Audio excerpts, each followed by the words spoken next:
evening, council members and mayor. My name's Ginger Moore. I'm the airport manager in Hillsdale. And I hear a lot of buzz about the airport here and there because we have been doing some great upgrades lately. Because we do have a whole different clientele than we used to have when I was out here in 1963 when it was built. That was all a bunch of small little airplanes. The airport was buzzing. It was a great economic driver for the city then, and it's still a great economic driver for the city now. It's just gone into a different way that all aviation has been going towards, which are the big jets.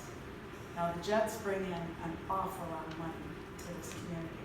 You might not see it being handed over to us at the airport, but it brings money into, let's say, Myers, Ritz-Craft, the college.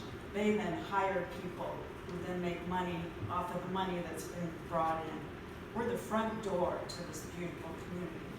And a lot of people see this for the first time and decide, I think I'm gonna move my business there.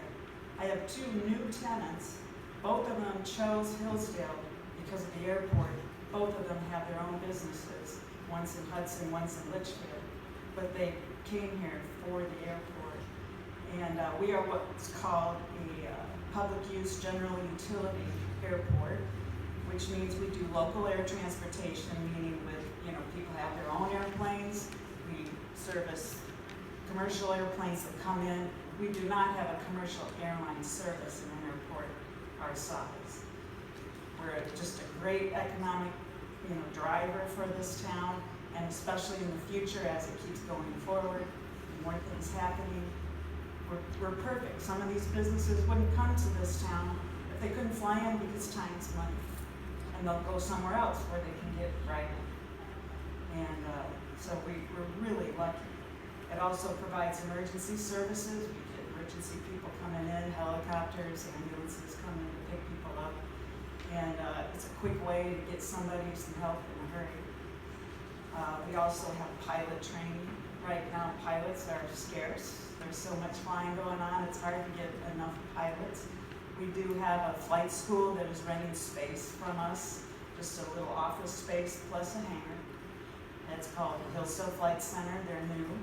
They have one airplane, and we're lucky to have them. The last time we had a flight school, I was the flight instructor, and when I became manager, I decided not to flight instruct anymore. I've been trying so hard to get a flight school here, asking people to put satellites, you name it, anything here. So we were really lucky to have Travis Stapleton, who is from the Hillsdale area, bring a flight school into town. Airports, of all sizes, they require to meet a lot of Federal Aviation Administration regulations. And maintaining an airport requires a lot of investment. The FAA then provides grants and entitlement money to the airports to help them keep up with the improvements that they need to do, and with us to be able to handle the weights of the type of aircraft that come in now, and the pavement that has to be constantly taken care of, and we have to maintain the grounds to keep the trees down because you can't have trees growing around an airport. That takes a lot of work right there. I'm lucky I've got Stephen Boyd, who does an amazing job out there. So once again, I can't stress enough what an economic driver this is for the city of Hillsdale. We do, I remember a last city council hearing that they wanted to know about fees at an airport. The little guys under 6,000 pounds, which are most of the single engine, smaller 4-seater, maybe 6-seater airplane, we do not charge them to land. And if we did, they'd go away. It's just, all the airports agreed that would happen. They use 100 low lead fuel, which we sell at the airport. We only sell about 8,000 gallons of 100 low lead a year. We don't make as much money on that. It's because it's very competitive. The little airplanes will go somewhere else if they can get it cheaper. Where the jets are where we really make the money, because the jets are coming here for a certain purpose. They're not shopping around for fuel. They're coming right into Hillsdale. And so with that, we do have fees for the larger commercial aircraft. For single engine turboprops, it's It's $50 to land, but we waive that fee if they buy at least 50 gallons of fuel. For multi-turboprops, they get a $100 landing fee, or we waive that with 100 gallons of fuel. With jets between 12,000 and 30,000 pounds, which are the smaller jets, we charge them $200 to land, or waive it with 200 gallons of fuel. Jets 30,000 and up, it's $400 to land, or 400 gallons of fuel. We also have call-out fees of $100 an hour if they come in after our hours and we have to have someone there, so that pays for their wages. And we also can offer a ground power unit at $100 an hour to help them when they're on the ground not to use their batteries, that type of thing. So we do have fees, and they work very well, and we have way higher fees than Jackson, Coldwater, Adrian, and that's because of the type of aircraft we do get in here. When I first started doing this, we thought, oh, well, let's charge a landing fee of like $50. And we were getting very large jets, over 40,000-pound jets coming in for only $50. So I was like, well, that's not right, because they wouldn't buy gas, because we wanted to sell them gas. So I upped the fees on everything, and they don't even look it up. They're used to paying fees at bigger towns, and they know that's just part of the deal of doing business so that we can handle that type of aircraft that comes in to Hillsdale. Now, some people, if they don't know our airport, we're on about 585 acres of land. We have a farmer that gets, I think, leases out about 200 and some acres. We have a brand new apron. I say brand new, it's about 8 years old now. It seems to be. That's 170 feet by 525 feet, which is where our new terminal is being built.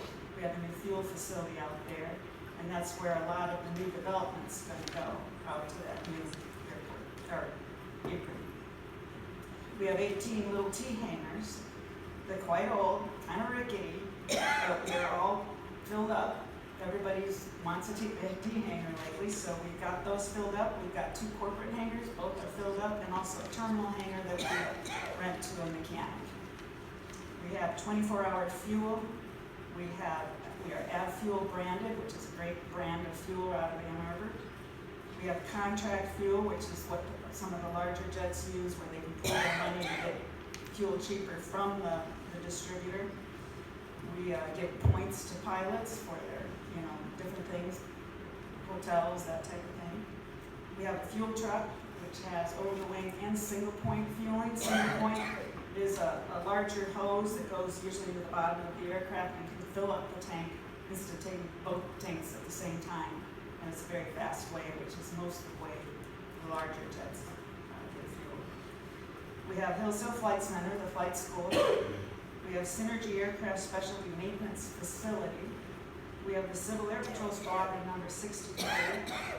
And we have the fly-in, the second Sunday of September every year. And this year is going to be a great one. We've got hopefully a Chinook coming in. There's a static display. We'll have airplane rides, helicopter rides, car cruise in, breakfast with Exchange Club.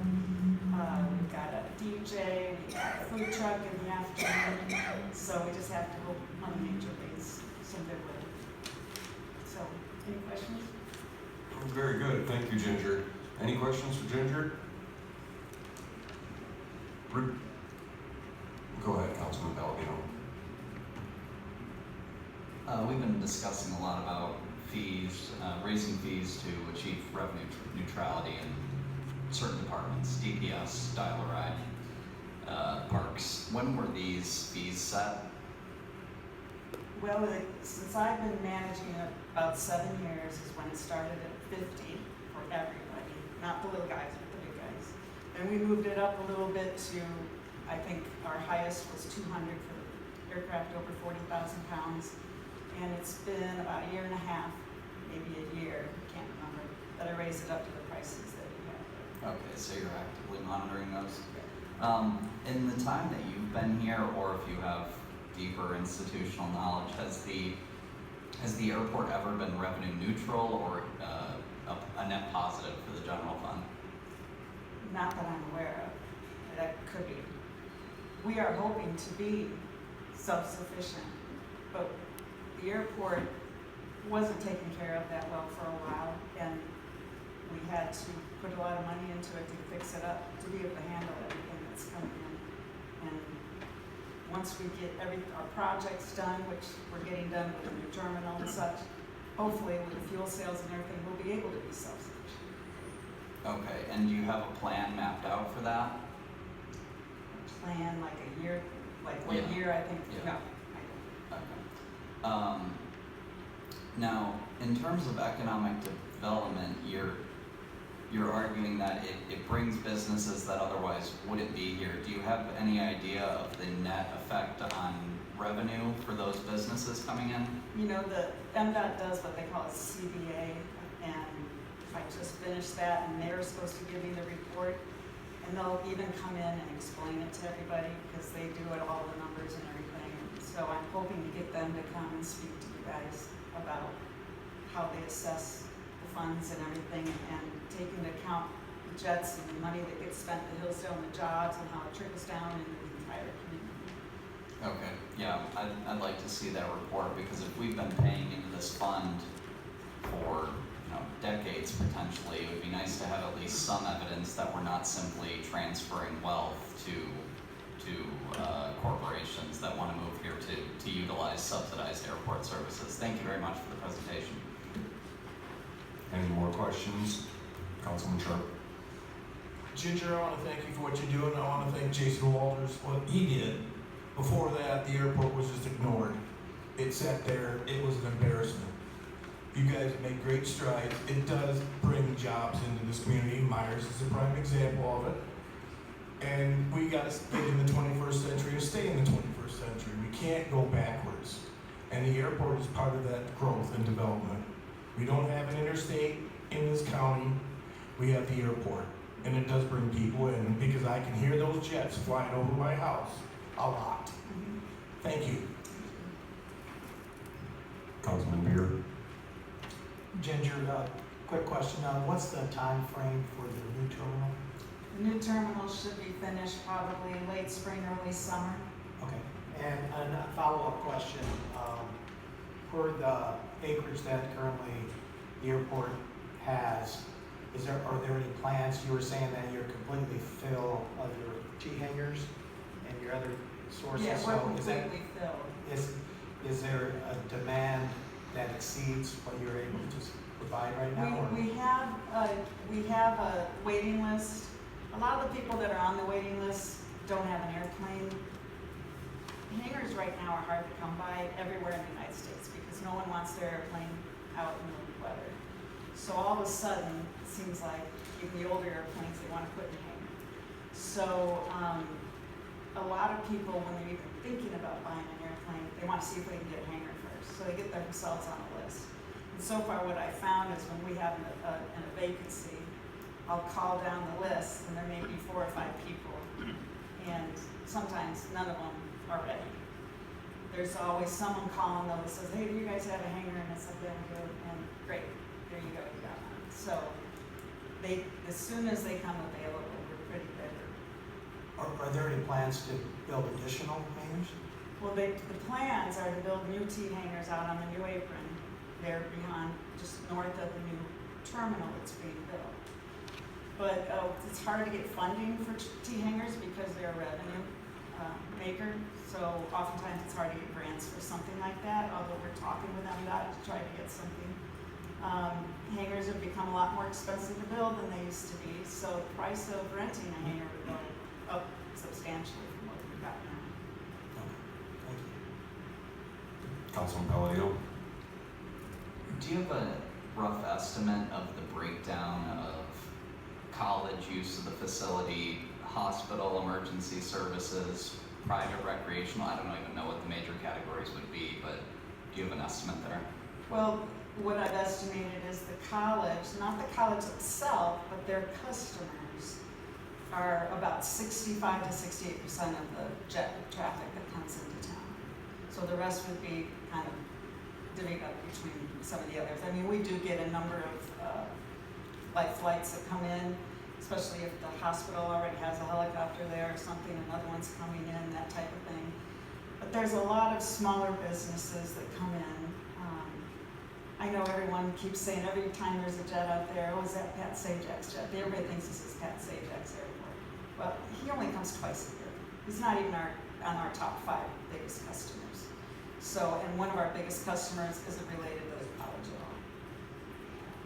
at all. Okay, if the college has such an institutional tie to this, 60 to 70% of the use, have we ever approached them and said, look, if this is worth it to you, can you cover this gap in the general fund, this $100,000 plus per year, because you're getting the lion's share of the usage? Oh, yeah. Yeah. They've been contacted. Okay. Many times. Any more questions for Ginger?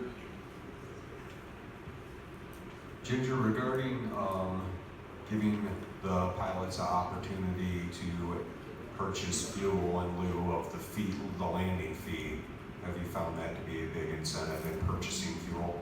Oh, yeah, because if they have time, sometimes they're just doing a drop off and take right back off, and they don't want to take the time to get fuel. But what would you rather do? Get $400 worth of fuel that you're going to use, or pay $400 for nothing? Absolutely. So it definitely drives the jet fuel sales. Awesome, great idea. Any more questions? Sorry, last one. Is the flight school purchasing fuel as well from our facility? Okay, so And that's they why have the a rent. T hangar as well. Okay, because I think they were charging, what, $120 an hour for a lesson? 29 $29. for the airplane alone. That didn't include the instructor. Okay. So it seems like the revenue would allow a rental price of far more than $250, but they're using the services which are contributing to the revenue. Okay. Okay. Any more questions for Ginger?